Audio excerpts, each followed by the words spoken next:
Hey guys, it's Mike the Wrestling Guy Smith. I just got finished watching Raw. You know what? Raw was pretty good. I'm kind of like the Drew McIntyre promo, but I really like he says I'm gonna be Randy Orton. I think Thanksgiving is all about the people you're with, the family you're with, the people you think. He said thank you to WWE, thank you Thunderdome for being with me, thank you WWE Universe. And see, and this is the thing that I kind of still feel like they're not even trying. I mean, excuse me. The Miz match was good, but here's the thing. Then we basically get a match between we basically have a match with the Hurt Business and New Day. Pretty much the New Day won again. See, the Hurt Business are never gonna become a really successful faction, and they're trying to get all this gold and stuff. They're not gonna get it because the New Day are not gonna just let you walk on the title reign. The Hurt Business, I'm glad they're actually doing something as a unit. I'm glad something's happening. I'm glad that the Retribution people are getting involved at some point because it was good. And then we get, and then we get a segment between Nia Jax and Shayna Baszler talking about, you know, couldn't you let up on Dana Brooke? Like, couldn't you back off a little bit? He's like, uh, you've been putting Lana through a table every week since Survivor Series was announced. And the thing that kind of gets me kind of ticked off with that is like they don't even expect anything with her, and I'm like, you know what? I'm not even mad. Like, here's the thing, guys. Like, I'm not even mad with that, but it was lame. And then we get him. Then we got him. Then we got a. We basically got a match between. Then we got another. We got a Raw Women's Championship match, and I'm pretty sure she took on Nia because that was okay. And then and the thing is like Team Raw is still like as much as they think they're gonna end up winning because of Drew McIntyre and Braun Strowman and Sheamus and Keith Lee because I feel like we're not even doing anything this year with Survivor Series. And just to kind of be perfectly honest, like, and then we got the Miz match between the Fiend and the Miz. It was a good match, but he wasn't the Fiend. Like, it was Bray Wyatt as Bray Wyatt, and I'm okay. I'm okay with Bray Wyatt being the guy that he is, but his gimmick isn't going anywhere. And kind of like you don't need a brain surgeon to figure out this show literally went down to the toilet. The only good thing was the fact that we actually got a WWE Championship match. Roman didn't come in and interfere like I thought he was going to do the first half. Because I like Adam Pearce making the match. He basically says like we're not gonna do this. We're gonna have a winner. He's like he makes it no disqualification, no count out, no holds bar, which I like. And I'm just wondering why can't they just make that dude the official general manager? I don't hate Stephanie McMahon. I don't hate like Dana Brooke getting beat, but I didn't like the fact that Dana Brooke got beat by like Mia Yim. And Mia Yim's never gonna get it. Mia Yim is never going to get a chance to be. She's never gonna be a star because realistically, if they wanted to push her, they would have pushed her. And I just feel like they're not doing anything. It's sad. It's mega sad because that's all we've been getting. And like I said, the match was great. Randy was fine, but Randy was so focused on trying to beat Drew. Drew was gonna come out with the title because he's been beating the crap out of he's been fighting. Drew has been fighting with him for almost a week now. And they've actually been on a 15 year apart journey because they went back into the nice video package with Randy Orton being young, him having the title, him having Intercontinental Championship goal, Drew McIntyre coming and doing the same thing. And I'm just like, you know what?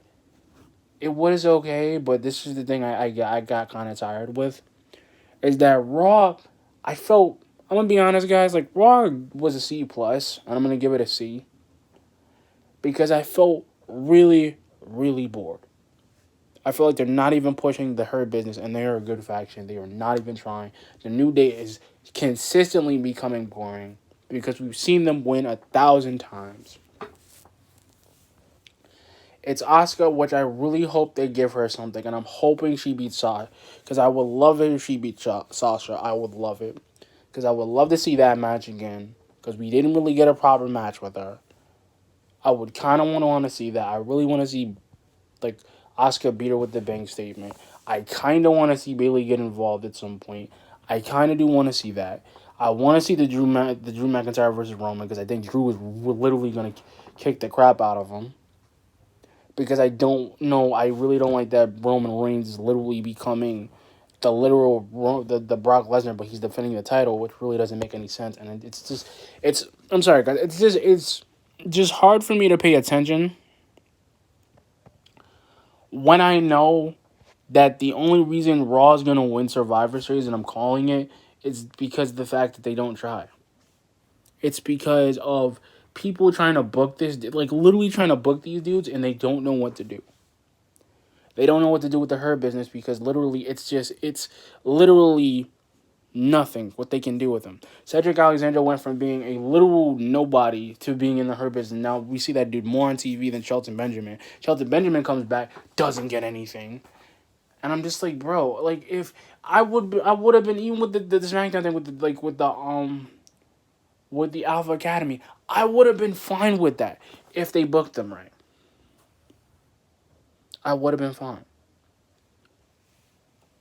See, and this is the problem I'm kind of having because I'm gonna be honest with you guys, right? I would have been okay with the Drew and Randy rivalry because that's the only thing that's really pushing along. And sadly, that's really kind of sad because they're actually a really good rivalry. Like, they actually were really good together. And I'm just like, what are we doing? That's my brain on that. That's like my brain being on overdrive because to a point, they don't know what they want with him. They barely don't even know if they want to put that dude in any type of form. And I'm kind of sad because relatively to popular belief, it's kind of stupid. Because they don't know what they want to do with him. It's super duper sad that I literally go through the problems that I go through that I see because it's literally they don't know what to do with their booking. They don't know. Because even I'm gonna even go on this, like I'm gonna go on this too, and this is not a rant video. Even the Angel Garza segment was super lame. I felt bored, guys. I usually don't feel bored with Raw. I felt bored because it was super lame, and I would have been fine because Angel Garza is literally in the realm of obscurity. And then Zelina Vega's fire, which I'm probably gonna put that in there too, because they didn't know what to do with her on Raw. They still didn't know what to do with her on SmackDown. And then surprisingly, Aleister Black wants to go to NXT, which really doesn't make any kind of sense. But that's my point. Raw doesn't even know. They're booking Keith Lee really good, and I like they're booking him. I like that AJ is actually becoming more of a heel captain because he's actually making sense. I don't mind the stuff they do on SmackDown. I don't mind it. I'm just tired of the week-to-week basis of we're literally just doing one rivalry. We don't know what we want to do with our women's division because we have so many people, because it's oversaturated, and it's always oversaturated. It shouldn't be that. It shouldn't be oversaturated. They don't even know what they want to do with Nia because she freaking does botches every time. I would have been fine with her if they knew how to build that title, if they knew how to build that title division. Why are we having tag team titles literally in the women's tag team titles with WWE if they don't know how to book them? They don't. They don't know what they want to do with them. And this is the sad part. They don't get to face anybody. So Naomi's pretty much going to be there, pretty much hanging by the wayside. Again, because they get rid of people, or they put them on SmackDown, or some of them get at AEW because they're actually getting less TV time, but AEW is actually a bigger company because they actually let them do what they want to do. That's the sad part. I don't mind doing this. But the segment with Nia Jax and Shayna Baszler and Lacey Evans, and I'm still gonna say this. I know this is a rant, but I'm not making it a rant video, guys. I'm being honest with you. Lacey Evans still bugs me. She bugs me. Peyton Royce bugs me. Peyton Royce was they're not even doing anything with her, and I'm still mad. I'm really mad with Billie Kay because I'm really mad with Billie Kay because she's on Raw